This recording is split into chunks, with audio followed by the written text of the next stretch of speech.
नमस्कार दोस्तों, मैं अनिक गोयल आज आपके सामने एक नए बिंदु के साथ फिर से उपस्थित हुआ हूँ। आज का टॉपिक है लघुत्तम समापवर्त।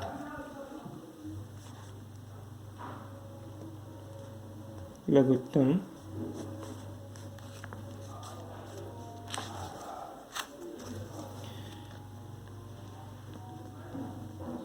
समापवर्त तथा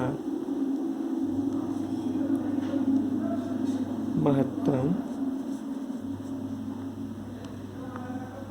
समापवर्तक। ये दोस्तों, इसे हम लस और मस भी कहते हैं। ठीक है, इंग्लिश में इसे एलसीएम, इसको क्या कहते हैं, HCF, lowest common multiples, highest common factors. ठीक है दोस्तों, इसे जानने के पहले हम सबसे पहले इनके छोटे छोटे बिंदुओं को भी जानते हैं कि इनमें कौन कौन से छोटे छोटे बिंदु हैं। सबसे पहले जैसे आता है आपका, देखिए ऊपर एक वर्ड लिखा हुआ है समापवर्त्य और समापवर्तक। तो समापवर्त और समापवर्तक आया कहाँ से? ठीक है, तो अगर हम इसका संधि विच्छेद करते हैं तो समान अपवर्त्य, समान अपवर्तक। ठीक है, तो सबसे पहले पढ़ते हैं अपवर्त्य क्या होता है। ठीक है दोस्तों, अपवर्त्य क्या होता है? अपवर्त्य का मतलब होता है कि किसी भी संख्या को जब हम गुणा करते हैं किसी दूसरी संख्या से, तो जो संख्या हमें प्राप्त होने लगती है तो वही उसका अपवर्त्य कहलाती है। ठीक है, यहाँ लिखते हैं किसी संख्या का अपवर्त्य ज्ञात करने के लिए, ठीक है दोस्तों, बच्चे जहाँ नहीं समझ में आए वहाँ आप तुरंत ही पूछ सकते हैं। ठीक है, ये चैनल सब्सक्राइब करके आप उस पर नीचे कमेंट्स लिख सकते हैं या क्वेश्चन अपना डाल सकते हैं। ठीक है, किसी संख्या का अपवर्त्य ज्ञात करने के लिए उसे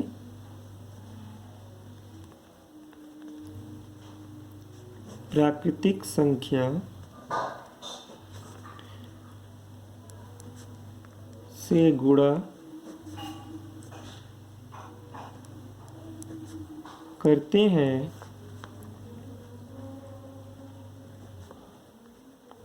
और जो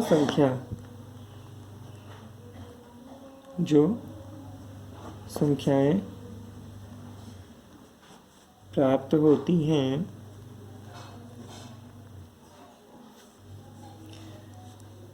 वो संख्या के अपवर्त्य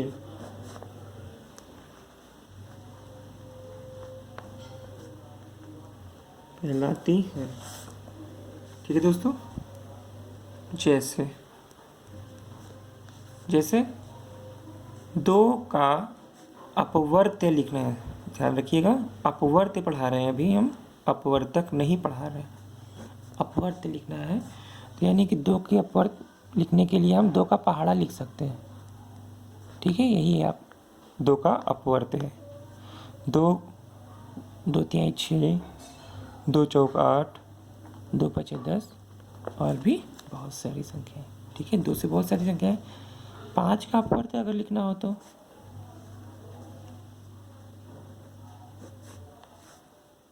5 5 दूनी 10, 5 तिहाई 15, ठीक है, 5 चौक 20 और भी बहुत सी संख्याएं।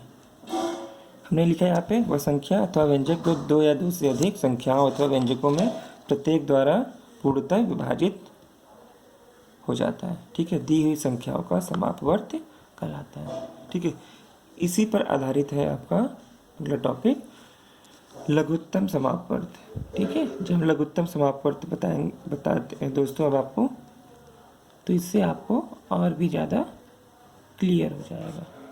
लघुत्तम समापवर्त। ठीक है दोस्तों, देखिए इसे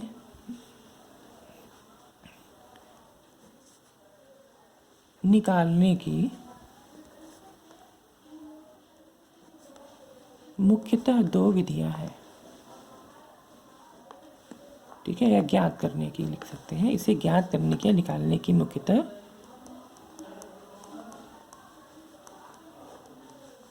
दो विधियां। ठीक है दोस्तों,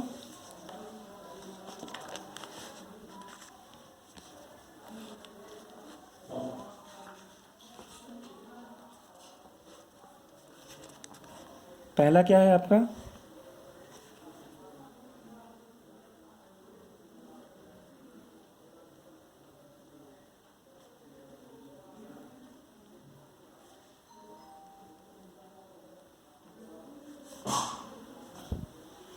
दूसरा है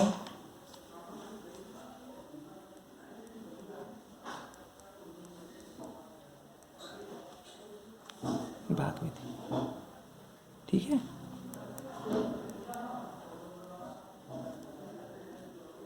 पहला हम पॉइंट लिखते हैं गुणनखंड विधि कि गुणनखंड विधि से हम लघुत्तम समापवर्त ल स कैसे ज्ञात करेंगे।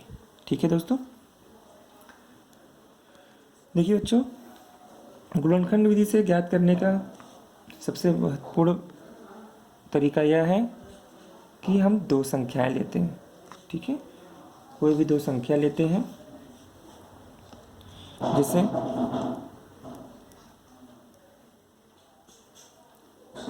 12 और 15।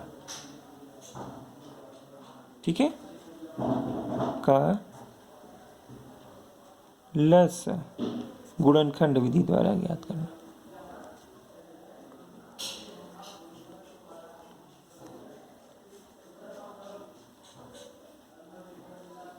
बारह का हमने लिखा और 15 का लिखा दोस्तों।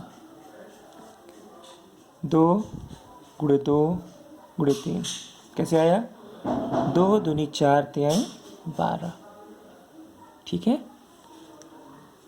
इसको भी लिखते हैं जैसे कि मालूम है 3 पचे 15।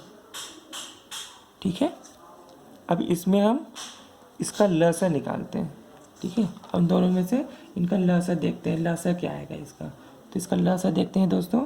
सबसे पहले देखिए, लसा में जो संख्याएं लिखी हैं, जो संख्याएं लिखी हुई हैं उनको भी लेते हैं, और जिन संख्याओं का आपका समूह बन रहा है वो संख्याएं भी लिखी जाती हैं। ठीक है दोस्तों, यानी कि जैसे 2 यहाँ पर ऊपर 2 बार लिखा हुआ है, लेकिन नीचे एक भी बार नहीं लिखा हुआ है। ठीक है, तो हम 2 गुणे 2 यहाँ पर लिखेंगे। ठीक है दोस्तों, अगला आता है आपका, ऊपर देखिए उसमें लिखा हुआ है 3, इसमें भी लिखा है 3। तो 3 2 बार है, यानी कि 1 बार लिखा जाएगा और 1 बार 5 लिखा जाएगा। 2 दूनी 4 3 12 पंजे 7। दूसरी विधि है दोस्तों भाग विधि।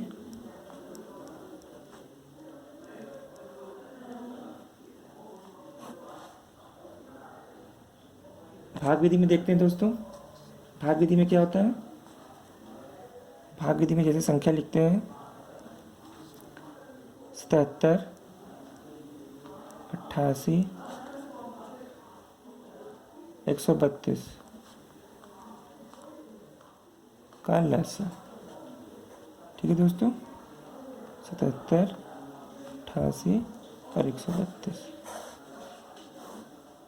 ठीक है दोस्तों, सबसे पहले हम 2 से भाग देते हैं।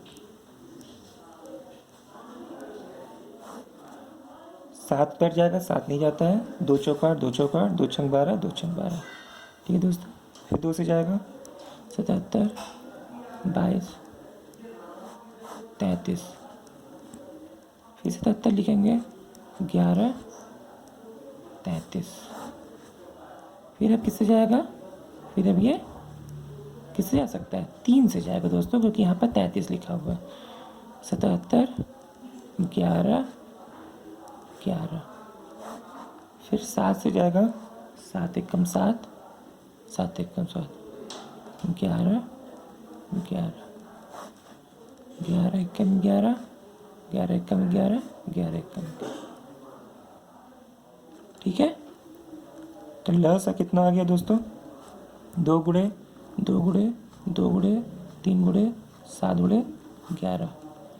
ठीक है दोस्तों, अगर हम इसका गुणा करते हैं तो आता है हमारा 1848। गुणा करके देख लीजिए दोस्तों, 2 दूनी 4, दूनी 8, 24, 24 सते, यहाँ गुणा कर लेते हैं के सामने ही, 16, फिर 11 से गुणा कर लेते हैं, 11 8 88 का 8, हासिल 8, 11 6 66, 66 8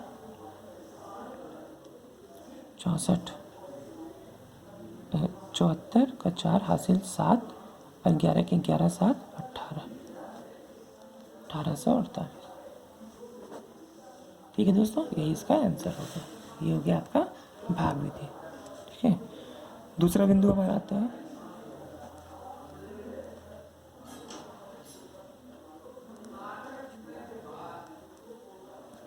अपवर्तक। ठीक है, महत्तम समापवर्तक बताने के लिए हमें अपवर्तक जानना होगा कि अपवर्तक क्या होता है। ठीक है दोस्तों, अपवर्तक क्या होता है? अपवर्तक का मतलब होता है विभाजक, अर्थात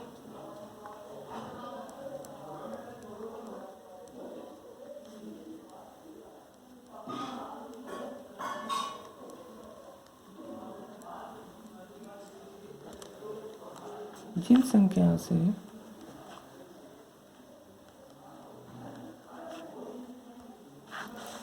कोई संख्या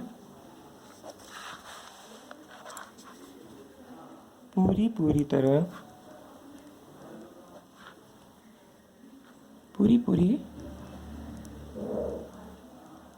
विभाजित हो जाती। ठीक है, वही इसका अपवर्तक कहलाती है। विभाजक का मतलब जिन संख्याओं से कोई संख्या पूरी विभाजित हो जाती है। भाई दोस्तों, हम पढ़ते हैं महत्तम समापवर्तक। महत्तम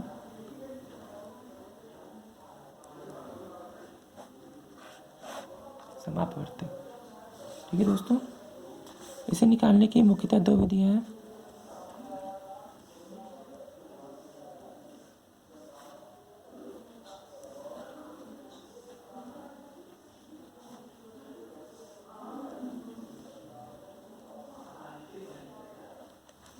दो विधियां निम्नलिखित हैं।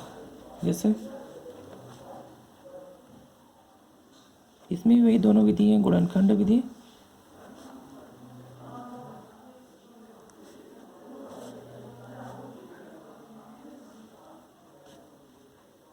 दूसरा है भाग विधि। ठीक है, गुणनखंड विधि में दोस्तों देखते हैं, पहला आता है गुणनखंड विधि। ठीक है, जैसे 72, 60 और 96 का मसा। ठीक है, 72 का मसा, 60 का मसा और 96 का मसा। ठीक है दोस्तों, तो इसका लिखते हैं 2 दूनी 4, 4 दूनी 8, 8 तिक 24, 24 दिए 72। ठीक है दोस्तों, ऐसा लिखते हैं 2 दूनी 4, ठीक है, 4 तें 12, 12 पंजे 60, 2 दूनी 4, दूनी 8, दूनी 16, दूनी 32, दिया 96। ठीक है दोस्तों, इस तरह से दिया हुआ। मस ऐसा कितना आ जाएगा आपका? मस आ जाएगा 2 ठीक है, यहाँ पर से जो कॉमन रहता है दोस्तों वही निकालते हैं। देखिए यहाँ पर ये कॉमन है और ये कॉमन, 2 गुणे 2, ठीक है। यहाँ पर भी 3 कॉमन है, ठीक है, 3 हमने लिख लिए। 2 दूनी 4 3 12, ठीक है दोस्तों। गुणनखंड विधि से जो इसका म सा आया इन संख्याओं का वह 12 है, ठीक है। आगे बढ़ते हैं दोस्तों। अब इसका दूसरा करते हैं भाग विधि से। भाग विधि से हम मासा कैसे निकालेंगे। दूसरा आता है भाग विधि। देखिए दोस्तों, जैसे 24 और 36 का मासा, तो भाग विधि से करते हैं इस तरह से। 24 एक का 24, ठीक है दोस्तों। 12, 24 हो गया, 12 दूना, फिर 12 से फिर 24 में ही देंगे दोस्तों। यही भाग विधि का नियम है, 12 दूना 24। यह संख्या पूरी तरह से कट गई दोस्तों। तो इसका मतलब जो इसका मासा हुआ वह क्या आ गया, 12 आ गया, ठीक है दोस्तों। जहाँ नहीं समझ में आए वहाँ आप से दोबारा मैसेज करके पूछ सकते हैं, ठीक है दोस्तों। धन्यवाद।